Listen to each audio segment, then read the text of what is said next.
Shalom Bapak Ibu yang kekasih dalam Tuhan Yesus Kristus. Hari ini saya ingin berbicara tentang keinginan.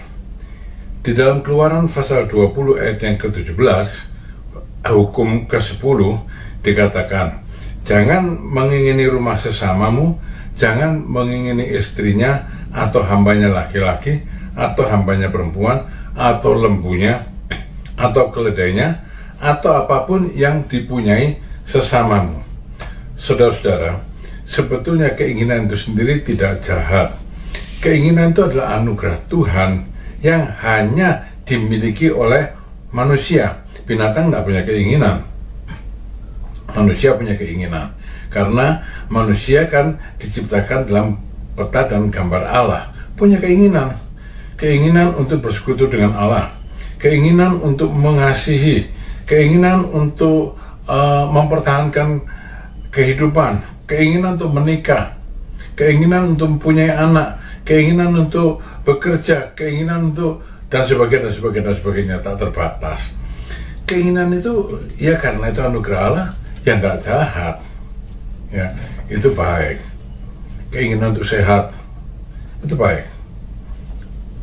Tapi saudara-saudara, orang-orang yang ingin memberikan sedekah, ingin menolong orang lain, ingin bermurah hati, ya itu juga sebetulnya punya keinginan bagi dirinya sendiri.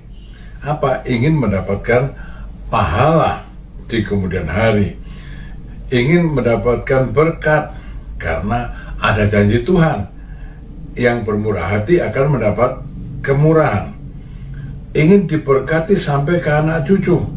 Kan ada ayatnya, dulu aku muda, sekarang sudah tua, tapi belum pernah aku melihat orang benar ditinggalkan dan anak cucunya meminta-minta roti. Lalu kita ingin hidup benar, kita ingin menyatakan kebenaran kita dengan kemurahan hati. Itu betul, tidak ada salahnya, karena firman Tuhan memang menganjurkan hal yang demikian. Tetapi yang perlu kita ketahui, di dalam dunia yang ada sekarang ini, dunia yang dikuasai oleh dosa, terus terang dikuasai oleh kedagingan manusia di bawah pengaruh dari iblis, maka keinginan manusia itu justru menimbulkan masalah yang tak ada habisnya. Masalah bagi diri sendiri, masalah bagi keluarga, masalah dalam kehidupan bermasyarakat, masalah dalam kehidupan antar negara, peperangan dan sebagainya itu timbul dari keinginan. Saudara, mengapa gitu? Karena keinginan manusia yang dikuasai oleh kedagingan ini,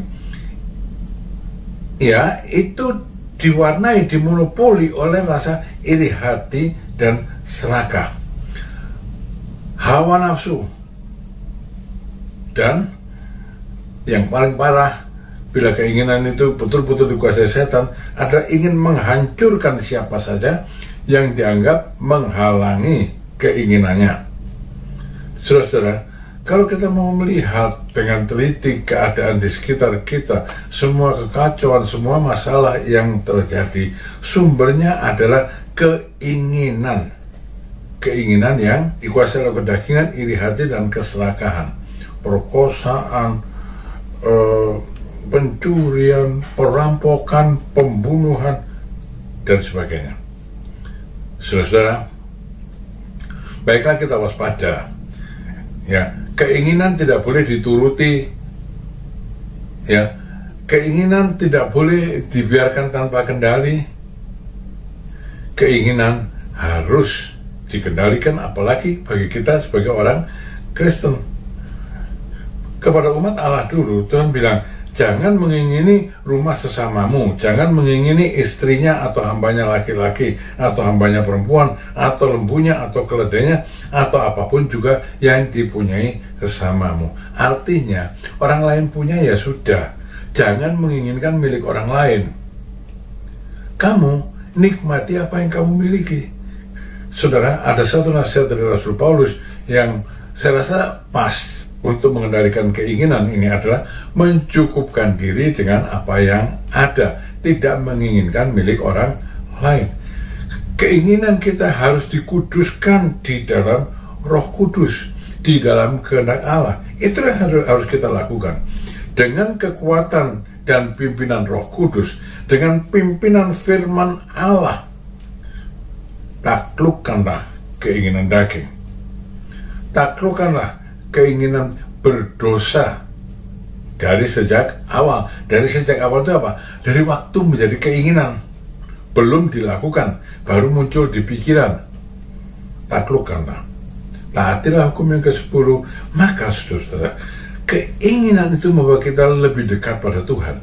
Keinginan itu membawa kita lebih arif, lebih peka pada kebenaran. Keinginan itu menyebabkan kita membangun kehidupan dengan baik, dan keinginan kita juga memberkati orang-orang lain, memuliakan nama Tuhan.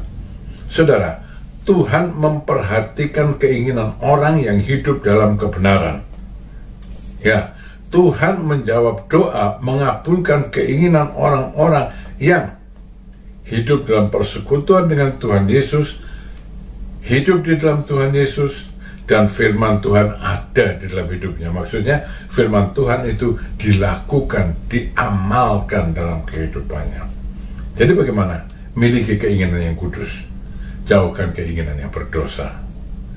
Terima kasih sudah mengikuti renungan senja ini. Tuhan memberkati saudara semuanya. Amin.